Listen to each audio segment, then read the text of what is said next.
నరేంద్ర మోదీ మనం గడిచిన 10 సంవత్సరాలకు ఇప్పుడు ఆయన ప్రయాణం ఎట్లా ఉండవచ్చు?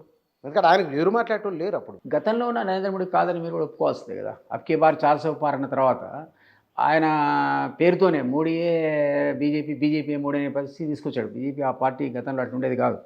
ఒక పార్టీ లాగా ఉండేది, ఒక వ్యవస్థలాగా పనిచేసేది. దానికున్న యార్డ్ స్టిక్స్ వేరు, రూల్స్ వేరు, ప్రిన్సిపల్స్ వేరు.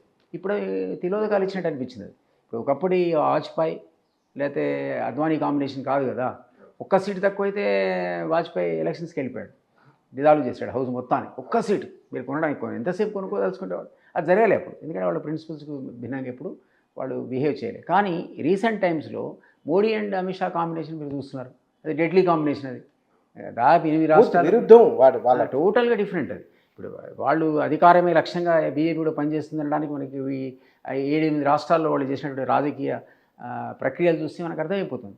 ఏదో రకంగా అధికారం చేయించుకోవాలి. అట్లాంటి వాళ్ళు 400 అబ్ కీ బార్ 400 పార్ అని వాళ్ళు చేయని ప్రయత్నమే లేదు అసలు. కానీ ఈసారి వాళ్ళకి 240 ఇచ్చారు జనం. ఇంకా మీకు 30 సీట్స్ తక్కువైతే అసలు ఇండియా కూటమి అధికారంలోకి వచ్చే పరిస్థితి.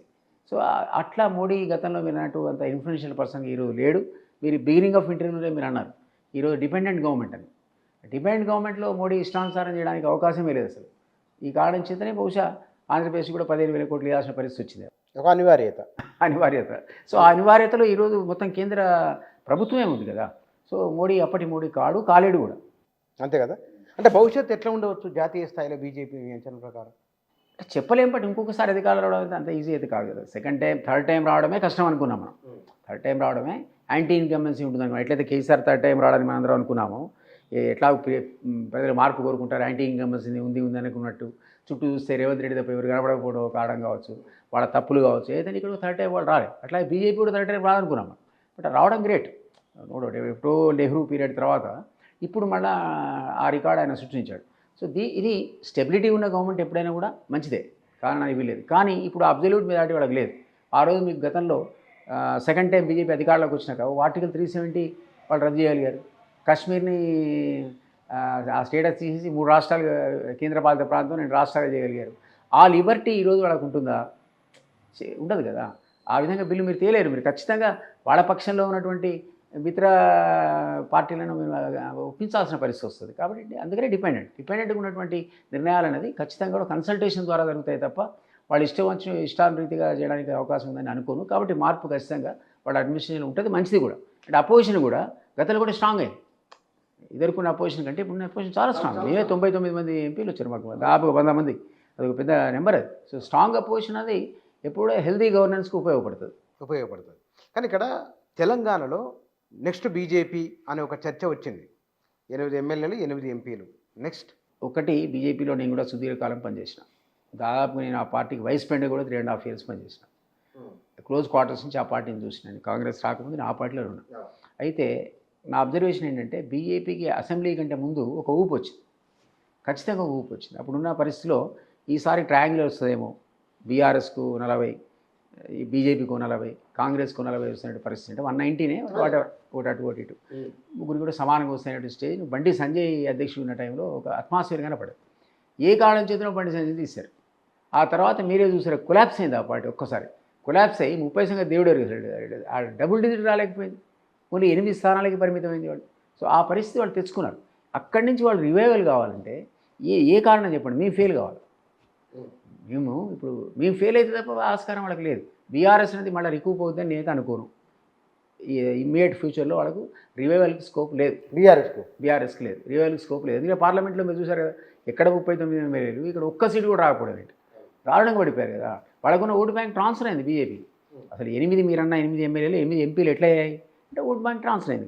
కాబట్టి ఆటోమేటిక్గా వీళ్ళు కాంగ్రెస్ గెలవద్దనే ఉద్దేశంతో ఓటు బ్యాంక్ ట్రాన్స్ఫర్ చేశారు.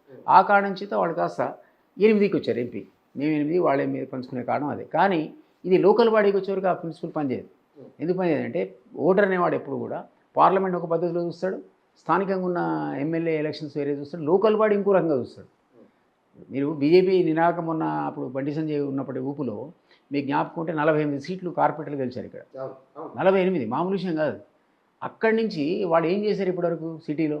వాళ్ళ ఏరియాస్కి వెళ్ళి మీరు ఇంటర్వ్యూ తీసుకొని చూడండి పబ్లిక్ని. కానీ వాళ్ళు ఏం చేయలేరు. ఎందుకు చేయలేరంటే ఎవరు అధికారంలో ఉన్నారో ఆ పార్టీ వాళ్ళకి సహకరిస్తే తప్ప, నిధులు వాళ్ళకి శాంక్షన్ చేస్తే తప్ప, కార్పొరేటర్ ఏం చేయలేడు, ఎమ్మెల్యే ఏం చేయలేడు, ఎమ్మెల్సీ ఏం చేయలేడు, ఎంపీ కూడా ఏం చేయలేడు. కాబట్టి ఇక్కడ అధికారంలో కాంగ్రెస్ ఉండి లోకల్ బాడీలో బీజేపీలో వస్తున్నాడు అన్నది అయ్యే పని కాదు.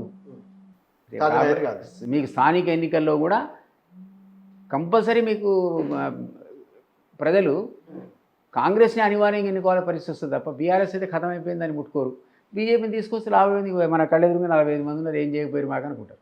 సో అందువల్ల ఆ క్యాలిక్యులేషన్ వల్ల కూడా ఇంకోటి మీకు వచ్చేవి కూడా మేము పెద్ద మాకు 1 year 2 years అయితే మా క్యాంటీన్ ఇన్కమ్ వచ్చి మేము ఫెయిల్ అవుతాయి కదా. సో మా ఫెయిల్యూర్ మీదనే అవతలి వాడి సక్సెస్ తప్ప ఆయన గొప్పతనం అనేది ఏం లేదు కదా ఈరోజు కనపడే గొప్పతనం. కాబట్టి నా ఉద్దేశంలో రాబోయే టైం లోపల ఇక్కడ బీజేపీ రావడం అనేది ఫస్ట్ ఇండెక్స్ మీకు లోకల్ బాడీయే. ఎట్లా ఉండొచ్చు లోకల్ బాడీ? ఆ లోకల్ బాడీలో మీకు చెప్తున్నా మాకు మెజార్టీ సీట్లు మాకే వస్తాయి తప్ప అసలు బీజేపీ 0 వస్తాయని అనను. మరి కులగణన అంటున్నారు కదా, అదే మరి తప్పదు, అది చేసినాక చేస్తారా లేదా అనేది మనం చూడాలి. సీఎం అయితే మీకు ఖచ్చితంగా కులగణన చేసేస్తాం అంటున్నాడు. కులగణన ద్వారా చేస్తే ఇంకా మంచిదే కదా, అది మా ఎలక్టరల్ ప్రామిస్ కూడా చేస్తామన్నారు. పార్టీ ఫిరాయింపులు చేయొద్దని కూడా మీ దాంట్లో ఉన్నది, మేనిఫెస్టోలో ఉన్నది. పార్టీ ఫిరాయింపులను మేము ప్రోత్సహించామని కూడా ఉన్నది. మరి ఉంటే అది ముందే అనివార్యత, అవుట్ ఆఫ్ కంపల్షన్. నేను పడిపోతావు, నేను తీసేస్తున్నా, రేపే నేను దోషేస్తామనంటే ఏం చేస్తాడు పాపం సీఎం అనేది ముందే అయిపోయినది మీకు. సో అట్లాంటి అనివార్యత నుంచి మేము క్రమక్రమంగా నెట్టుకుంటూ ఇప్పుడిప్పుడే కుదుటపడుతున్నాం. సో లోకల్ బాడీ కూడా కులగణన తర్వాత చేసిన 3 నెలలకు 6 నెలలకు జరిగిన సందర్భంలో మాకు అంతగా ఏదో 1-2 years జరగదు కదా, అప్పుడే యాంటీ ఇన్కమ్ మా మీద రాదు కదా, ఇంకా 2 హామీలు నెరవేరుస్తాం కదా లోపల. సో ఖచ్చితంగా అది మాకే అడ్వాంటేజ్ ఉంటుంది. బీఆర్ఎస్కి అయితే 100% ఉండదు. ఇక్కడ మన ఇండెక్స్ అదే పార్లమెంట్ ఎలక్షన్స్. ఈ బీజేపీ అయితే ఆల్రెడీ ఉన్న 45 మంది ఏం చేసినది ఒక క్వశ్చన్ మార్క్. సో అది కూడా వాళ్ళు అసలు ఫెయిల్యూర్ కింద వస్తుంది తప్ప అదేం పార్లమెంట్ ఎలక్షన్ కాదు కదా, బీజేపీకి ఇద్దామా కాంగ్రెస్కి ఇద్దామని ఆలోచించాలి.